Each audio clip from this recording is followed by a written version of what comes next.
दुनिया में सिर्फ यूक्रेन ही वर्ल्ड वॉर का ट्रिगर पॉइंट नहीं है। रूस के हमले के बाद अचानक ईरान से लेकर उत्तर कोरिया तक, इजराइल से लेकर ताइवान तक के बीच में विश्व युद्ध करवाने की ताकत रखने वाले सभी ट्रिगर पॉइंट एक्टिव हो गए हैं। उत्तर कोरिया का तानाशाह अपनी सबसे खतरनाक बैलिस्टिक मिसाइल चला रहा है, तो सऊदी अरब में ईरान समर्थक हुती उग्रवादी हमले कर रहे हैं।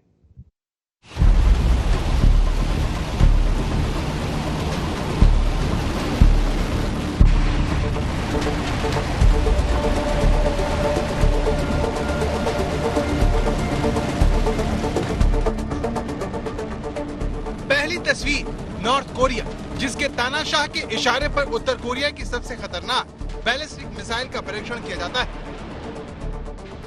सवाल है कि क्या उत्तर कोरिया तीसरे विश्व युद्ध की तैयारियों में जुट गया है?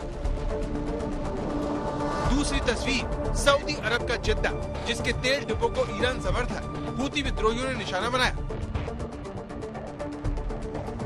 सवाल उठता है कि क्या सऊदी अरब पर हुए इस हमले में तीसरे विश्व युद्ध की आहट छिपी है? तीसरी तस्वीर इराक का इरबिल शहर, जहां हाल ही में अमेरिकी दूतावास पर मिसाइलों से हमला होता है। इस हमले की जिम्मेदारी ईरान लेता है और इजराइल को धमकाता है। ये तस्वीर सवाल पूछती है कि क्या दुनिया तीसरे विश्व युद्ध की तरफ तेजी से बढ़ रही है? क्या दुनिया तीसरे विश्व युद्ध से पहले गुटों में बंट रही है? क्या यूक्रेन में रूस और नाटो के देशों के बीच की अदावत तीसरे विश्व युद्ध की चिंगारी साबित होने जा रही है? 24 फरवरी को यूक्रेन और रूस के बीच जंग शुरू होने के बाद से अब तक दुनिया तेजी से बढ़ती जा रही है। अमेरिका के नेतृत्व में जहां नाटो और पश्चिमी देश रूस को घेर रहे हैं, वहीं रूस समर्थक देश भी अचानक सक्रिय हो गए हैं और अमेरिका और उसके दोस्तों पर हमलावर हो गए हैं। सवाल ये है कि क्या उत्तर कोरिया का मिसाइल परीक्षण, इराक में अमेरिकी दूतावास पर हुआ हमला और सऊदी अरब के तेल डिपो पर ईरान समर्थक हूती विद्रोहियों का अटैक कहीं तीसरे विश्व युद्ध का सायरन तो नहीं है?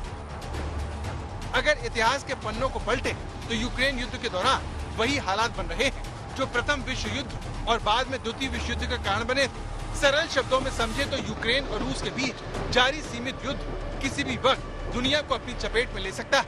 इसे आप यूँ समझिए कि यूक्रेन ने हथियार डालने से मना कर दिया है और 24 फरवरी से जारी जंग के दौरान वो पुतिन की सेना को मुंह तोड़ जवाब दे रहा है। अगर आज के हालात देखें तो प्रथम और द्वितीय विश्व युद्ध की तरह मोटे तौर पर दुनिया दो गुटों में बटी नजर आ रही है।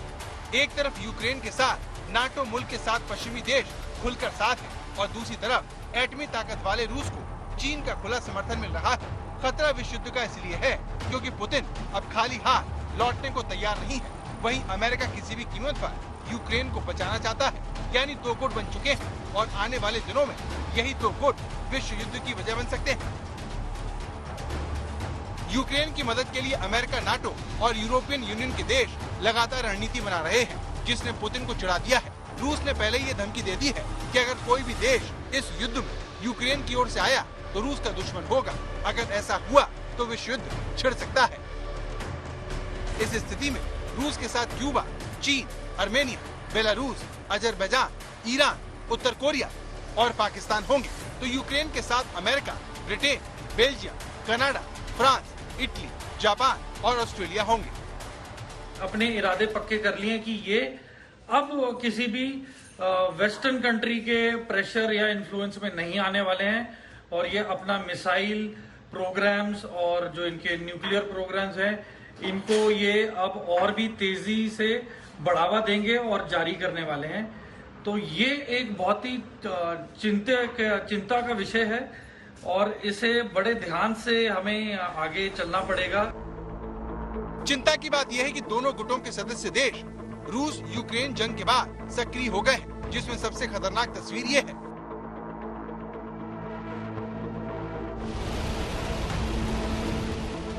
अमेरिका अभी पुतिन पावर का जवाब खोज ही रहा था कि वो ये तस्वीर देखकर सिर खुजा रहा होगा।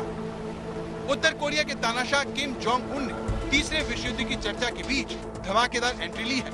उत्तर कोरिया के एक प्रोपेगेंडा वीडियो में किम जोंग उन एक हीरो की तरह आए और दक्षिण भारतीय हीरो की तरह स्टाइल से चश्मा उतारकर मिसाइल लॉन्च का निर्देश दिया।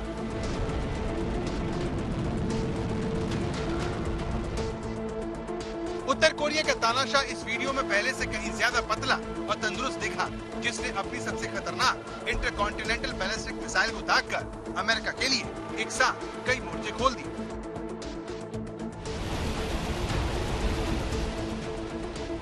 उत्तर कोरिया ने जो मिसाइल लॉन्च की उसका नाम हवांगसोंग 17 है, जिसने जापान के बीच समंदर में गिरने से पहले 1090 किलोमीटर तक का सफर तय किया।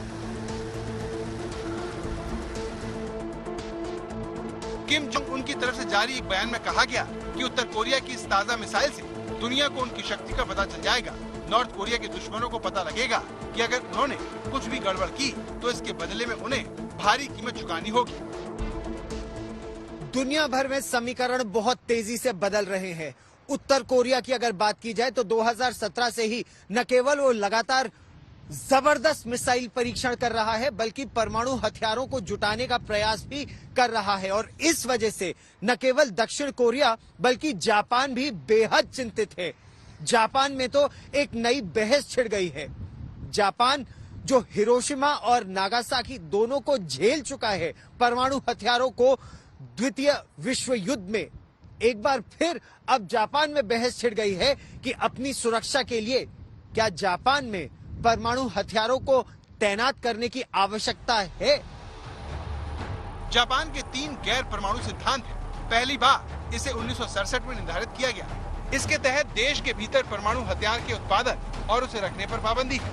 लेकिन जापान के पूर्व पीएम शिंजो आबे ने कहा कि जापान को भी कई विकल्पों पर विचार करना चाहिए। इसमें न्यूक्लियर शेयरिंग प्रोग्राम भी शामिल है, यानी जिस तरह से नेटो के तहत अमेरिका यूरोप में परमाणु हथियार रखता है, इसी तरह जापान में भी अमेरिकी परमाणु हथियार रखे जाएंगे। जापान दूसरे विश्व युद्ध के दौरान परमाणु हमले की त्रासदी झेल चुका है। हिरोशिमा और नागासाकी दुनिया में आज भी परमाणु हथियारों के सबसे बड़े शिकार माने जाते हैं। इसीलिए जापान के लोग 1945 के बाद से ही परमाणु हथियारों के खिलाफ रहे हैं। लेकिन बदले माहौल में वहाँ भी नेटो की तर्ज पर शेयरिंग की विकल्प की बात उठना बड़े बदलाव की ओर इशारा है कि दुनिया भर के देश अपनी सुरक्षा को लेकर पहले से कहीं ज्यादा भयभीत और परेशान हैं। तो दुनिया में विश्व युद्ध के एक साथ कई फ्लैश पॉइंट उभर आए हैं। चाहे ईरान और इजराइल में तनाव भड़के, उत्तर कोरिया और अमेरिका में टकराव हो, या फिर ताइवान को लेकर चीन और अमेरिका आमने सामने आए, रूस और यूक्रेन की लड़ाई के अलावा ये सभी विश्व युद्ध के ट्रिगर साबित हो सकते हैं। दुनिया में परमाणु युद्ध होने की संभावना बहुत ज्यादा हो चुकी है, क्योंकि पहले के मुकाबले अब ज्यादा देशों के पास परमाणु शक्ति है, परमाणु बम बना चुके हैं। और अब जैसे कि आप देख रहे हैं, जैसे यमन ने सऊदी पे हमला कर दिया है, ईरान ने इडलिब पे मोसाद के एक सीक्रेट बेस पे इराक में हमला कर दिया है, उत्तर कोरिया ने अलग से अपना एक मिसाइल टेस्ट कर दिया है। तो ये ईरान और उत्तर कोरिया ऐसे देश हैं जो लगभग अपने न्यूक्लियर प्रोग्राम की कंप्लीशन स्टेज पे आ चुके हैं। चीन की नजर ताइवान पर है। रूस और यूक्रेन के बीच चल रहे घमासान का वो फायदा उठाना चाहेगा। उसे पता है कि अमेरिका का सारा फोकस यूक्रेन है, इसीलिए वो ताइवान को हड़पने के लिए तेजी से चाल चल सकता है। अगर ऐसा हुआ तो ये अमेरिका की बड़ी हार होगी, जिसकी वजह जो बाइडेन होंगे, जिन्होंने रूस को लेकर अपनी खुन्नस से चीन को बड़ा मौका दे दिया। यानी यूक्रेन में चल रहे युद्ध का असर उससे दूर रहने वाले देशों पर भी पड़ना शुरू हो गया है। और कौन जाने कब ये चिंगारी तीसरे विश्व युद्ध का शोला बन जाए।